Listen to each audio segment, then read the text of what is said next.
Isa sa mga issues na ibinabato ngayon dito kay VP Sara ay tungkol dun sa 73.3 million na confidential funds na kanyang inubos sa noong year 2022.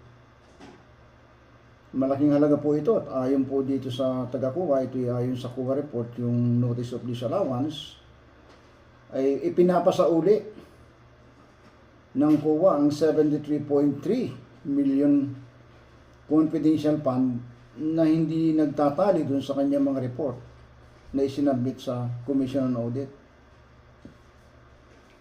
Napakalaking halaga po nito mga kabayan. Hindi po ito basta pera. Ito po ay kasama ron sa inireport ng kuha noon na 125 million na nawawala. Bukod pa riyan, mayroon ding nireport ang kuha na notice of disallowance na 375 million. Confidential fund rin ito ng OVP, kay Sara Duterte rin ito. 3/4 ito ginastos ng taong ng yero pa 2023. Nakakakilabot po mga kababayan ang nangyayaring pera. Hindi po ito basta milyon. Hundred of millions po ito. Na first time sa history ng Pilipinas na ang isang vice president ay nag-request ng confidential fund. Samantalang ang mga nagdaang vice president katulad ni Vice President Gigi Binay at Vice President Leni Robredo, wala po, zero po sila sa mga confidential funds. Pero dahil sa Uniteam ay nag-request itong si VP Sara kay PBBM na bigyan siya ng confidential funds. At pinabigyan naman po dahil kasama nga sila sa Uniteam. Nakakahinagpis po itong nangyayaring ito dahil maraming nagugutom sa ating mga kababayan.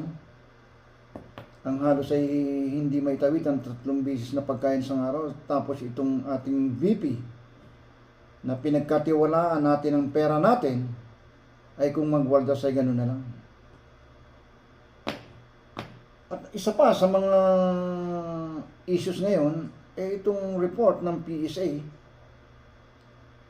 na ang mga isinabit na pangalan ng BP para i-justify ang paggastos daw ng kanyang confidential fund ay hindi matagpuan sa mga record. Katulad nitong si Mary Grace Piatos, si Kokoy Villamin at Melky Socoyo at iba pa. Wala pong birth certificate na natagpuan sila, wala rin pong marriage certificate or even death certificate. So madaling salita, ay talagang lukuhan po yan. Kumbaga sa bogus, lahat yan fictitious. At ayon dito sa BP Camp, ang kanilang justification ay pseudonym daw yan para maitago ang tunay na identity ng mga nakatanggap ng confidential fund. Ayuda. Nakakalungkot po, ano? Pseudonym, fictitious. Pero bakit? Sabi nga ni Katunying, ay ba't magsasubmit ka pa ng mga pangalan kung fictitious din pala yan?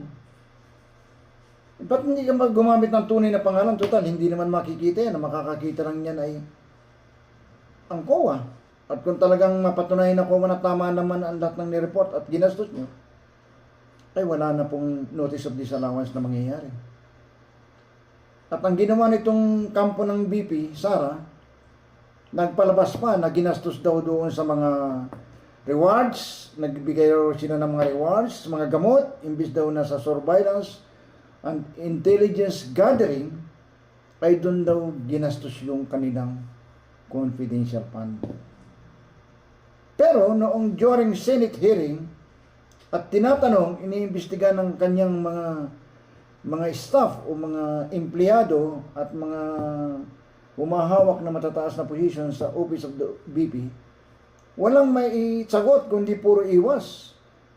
Kesyo, meron daw silang function o mga gathering ngayon sa Cebu, pero hindi nila mapinpoint kung saan sa Cebu. Meron daw dun sa Sipayan Island, pero hindi nila mapinpoint kung anong ginagawa nila dun. Basta meron daw sila. Wala namang may pakita na dokumento.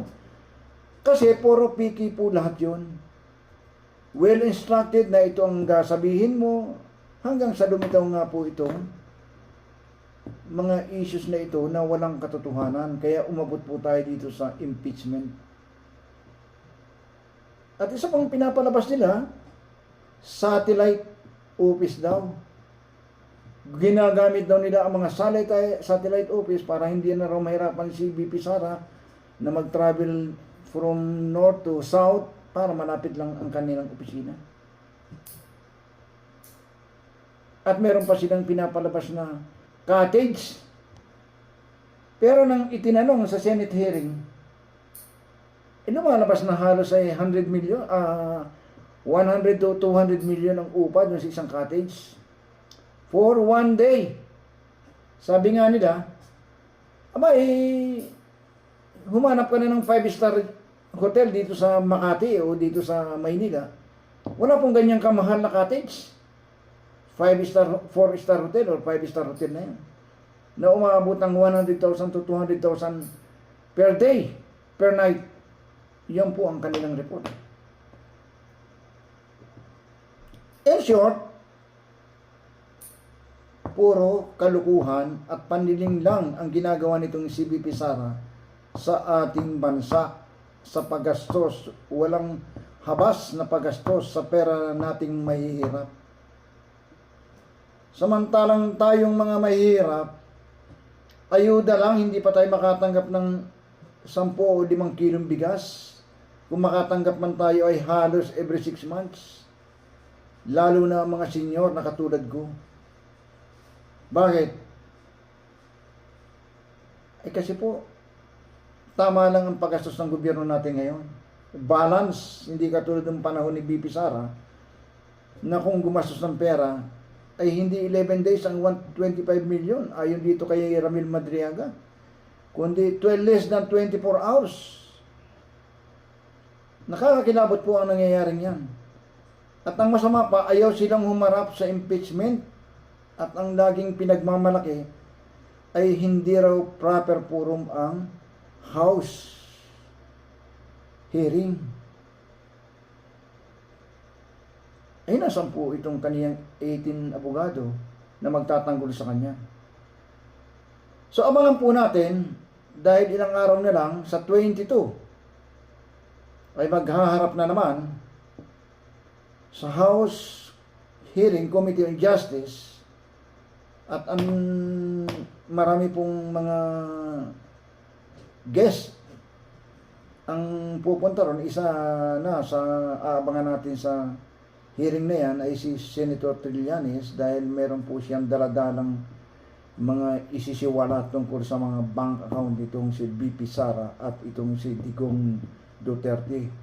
Diyan ay isa-isahin nila yung report at bank galing sa AMLAC at sa yung mga waiver, bank waiver na ibinigay pati nitong si Ramil Madriaga, kung paano pumasok at saan ang gagaling ang perang pumasok.